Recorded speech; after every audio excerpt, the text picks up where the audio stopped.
5 দিন পার হয়ে গিয়েছে, এখনো খোঁজ মেলেনি বিএসএফ জওয়ান পূর্ণাম কুমার সাউয়ের, এবং তার বাড়িতে উৎকণ্ঠায় চোখের পাতা এক করতে পারছে না পরিবার।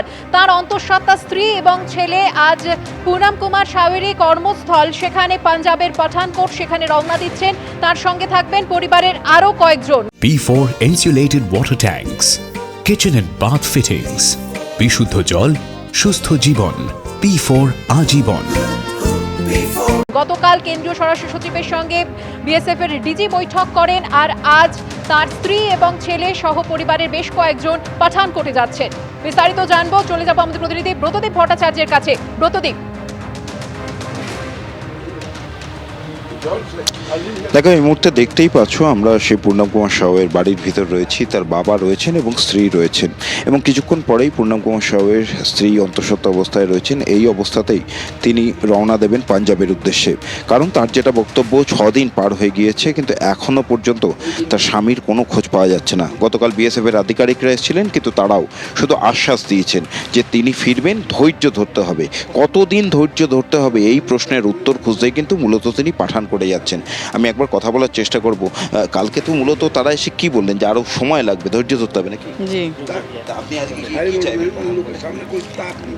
পাঠানকোটে আমার একটাই ডিমান্ড আছে স্যার, 6 দিন হয়ে গেল, ঠিক আছে, আপনারা কিছু করতে পারছেন না বা কিছু খবর পাচ্ছি না, ওটাতে কিছু একটা রিজন হবে, একটু কিছু তো জানাবেন কাজটা কোথাও।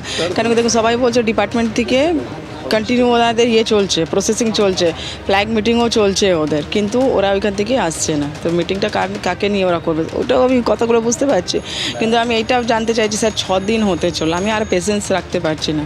এটলিস্ট আমি এইটুকু ওইখানকার আমি ডাयरेक्ट सीओ স্যারের সাথে কথা বলতে চাই कि सर आप हमको डिक्लेयर कीजिए कहाँ तक काम हुआ है और आगे आप लोग क्या करने वाले हैं। बस मुझे इतना ही जानना है कि उनके लिए कार्रवाई कितनी आगे बढ़ी है। কালকে যারা আসলেন তারা কি বললেন? তারাও কিছু বলতে পারলেন? तारा बोलছেন कि कार्रवाई चल মানে ওনারা বলছেন कि काज चल रहा है, वहाँ के सीओ ही हम लोग को भेजे हैं। मैं देखिए आज के डेट पे विश्वास पे ही दुनिया टिकी हुई है। सबका बात लेके मैं चल रही हूँ, सबका बात पे ही विश्वास कर रही हूँ, लेकिन मेरा दिल एक बार बोल रहा है कि मैं वहाँ जाके देखूँ, एक बार सीओ सर से मैं बात करूँ वहाँ के जिनके अंडर में है। কতজন যাচ্ছেন আপনারা? আমরা 4 জন যাচ্ছি এখান থেকে।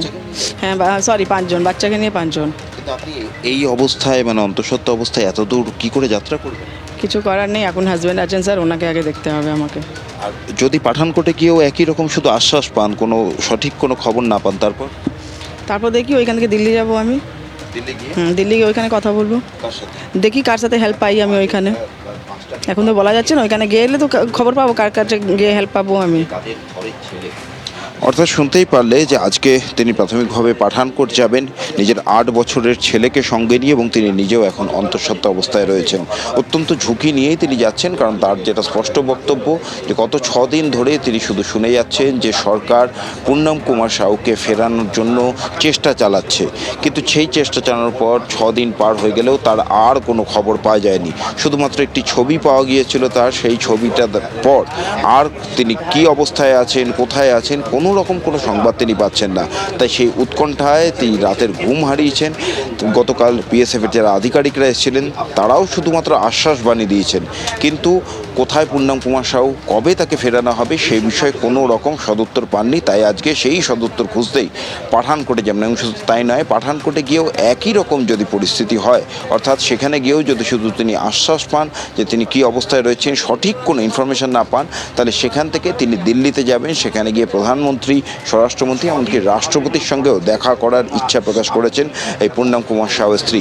একই সঙ্গে তার বাবা ভোলানাথ সাউ তিনিও রয়েছেন, এবং দেখতেই পাচ্ছ উৎকণ্ঠায় রয়েছেন। বিজেপির বিধায়করা রয়েছেন, এবং কার্যত যে ছেলের চিন্তায় তিনি সেই ক্ষোভ বিজেপি বিধায়কদের সামনেই কিন্তু উগড়ে দিলেন, এবং তারও বক্তব্য যে 6 দিন পার হয়ে গেল কিন্তু এখনও পর্যন্ত কেন ছেলে ফিরতে পারল না, সেই প্রশ্নই কিন্তু এই পরিবারের লোকেরা করছেন।